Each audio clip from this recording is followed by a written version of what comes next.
So we all want greener skies, right? But getting there means we have to navigate this surprisingly complex web of rules. Today, we're going to decode the systems that are supposed to make flying sustainable. And believe me, it all kicks off with a real puzzle. All right, let's start with a real head-scratcher. We all know that extra weight on a plane means burning more fuel. More fuel means more emissions.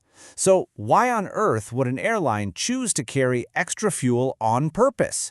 It sounds like it makes no sense at all, but this one practice gets right to the heart of the constant battle between money and the environment in the airline industry. Well, the answer is a thing called economic fuel tankering. It's actually a pretty simple idea.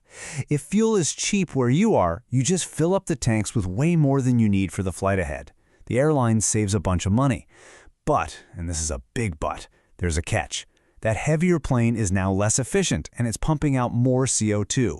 This is the exact conflict that regulators are trying to fix. To get a handle on how they're trying to fix it, we first need to look at the rule book they've been using. And you can really think of it as a series of super complicated games, starting with the first big attempt to control emissions, the carbon cap games. Okay, so the first model to show up was the Emissions Trading Scheme, or ETS.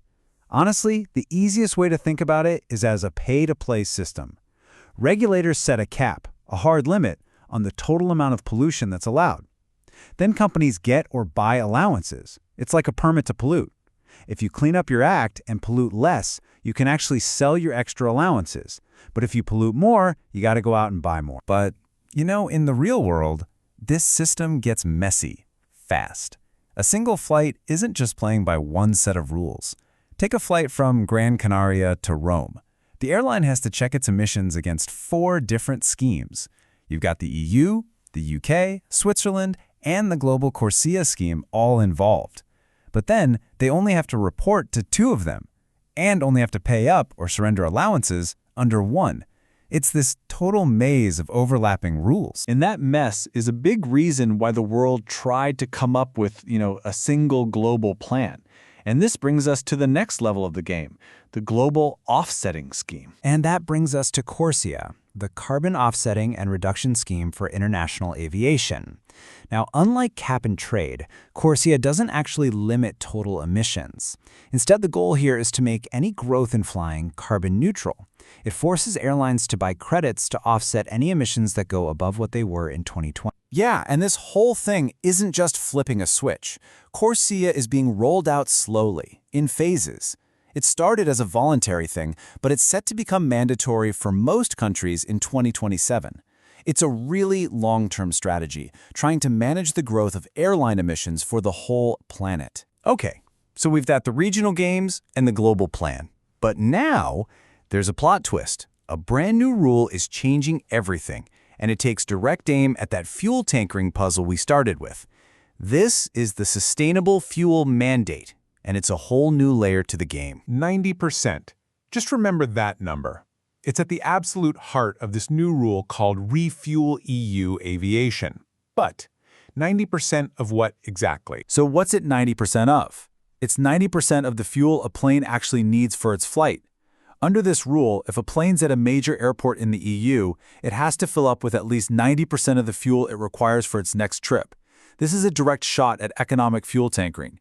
It makes it way harder to just lug around cheap, dirty fuel from somewhere else. And get this, they look at it over a whole year. So, if an airline's flights from one airport need, say, 100 tons of fuel for the year, they have to buy at least 90 of those tons right there, at that airport. There's a little bit of wiggle room, but the message couldn't be clearer. Basically, the days of showing up with full tanks just to save a buck, yeah, those are pretty much over. But hold on, what about safety? I mean, sometimes you need extra fuel, right? Of course. So how does an airline prove they have a good reason to be below that 90% mark? The official formula is, well, it's complicated, but it really just boils down to 3 logical steps. First, you figure out how much safety fuel you landed with. Second, you subtract the safety fuel you need for the next flight. And third, you adjust for real-world stuff, like bad weather or air traffic delays. It's a whole system designed to separate legit safety calls from just trying to save money. And you can bet they've thought about people trying to game the system. For instance, any extra discretionary fuel has to be based on the pilot's professional judgment call. For safety, not some order from corporate to load up because the fuel's cheap. People are going to be checking for patterns to make sure airlines are playing fair. So there it is. We have our answer to that first puzzle. The ReFuelEU rule makes that whole economic tankering thing really, really difficult, which pushes airlines to use more sustainable aviation fuel, or SAF. But solving one problem just opens up a whole new can of worms about the future of flying. But here's the thing. The biggest problem now, it's supply. As one expert put it, it's a classic chicken and egg scenario.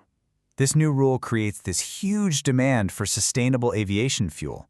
But right now, we make a tiny, tiny fraction of what's needed. Fuel producers are looking at this thinking, should I spend billions on new factories when I'm not sure there's a guaranteed market? Meanwhile, the airlines can't meet the new rules if the fuel doesn't even exist. Okay, so why should you care about any of this?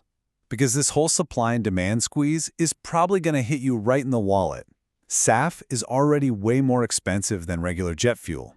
If there's not enough to go around, basic economics says the price could shoot up even higher. And you can be almost certain that airlines will pass those costs on to us, the passengers, through higher ticket prices. But you gotta step back and look at the bigger picture here. For the EU, this is about way more than just emissions. This is a strategic play. It's about boosting Europe's own energy security, depending less on fossil fuels from other countries, and really kickstarting innovation in a super important green industry. The long-term goal is to create a market that eventually closes that price gap between sustainable fuels and the old-school stuff. And all of this, it boils down to one final, really important question. Sustainable flying isn't some far-off dream anymore. These new rules are forcing it to become a reality, right now. But this change, this massive transition, it comes with a cost. A real cost for everyone. So the question we're all left with is this: who's ultimately going to pay the price for greener sky?